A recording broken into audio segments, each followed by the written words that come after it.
Shelli, Pelly, Anti-Progress Confidential. Listen, I just wanted to hop on super quick and show you a new find that I found that I really love, and I wanted to share it with you. So if you're anything like me, sometimes you come back from the gym and you're starving, but you don't want to lug out the blender or the Vitamix and make yourself a protein shake because it just seems like too much hassle. And so you end up reaching for something maybe that you shouldn't in the cabinet, which I've done several times.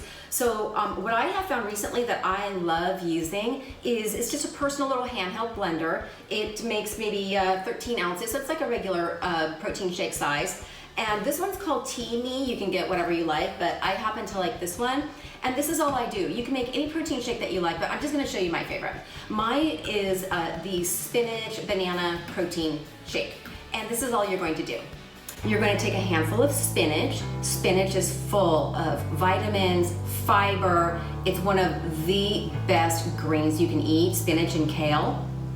You're going to put in half of a banana. I usually throw half of a banana into the freezer because it acts as ice cubes. A little bit of almond milk. I'm using maybe half a cup to 3/4 of a cup here.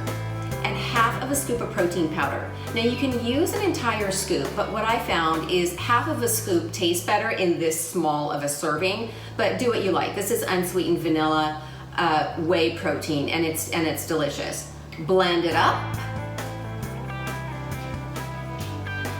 Pour and serve. And here you go. Super healthy, easy. You just rinse this out and it's ready for the next time. So, hope you enjoyed that. If you want more on health, wellness, beauty, style, and fitness and healthy living, visit me on the blog, antiparkerconfidential.com. See you on the blog.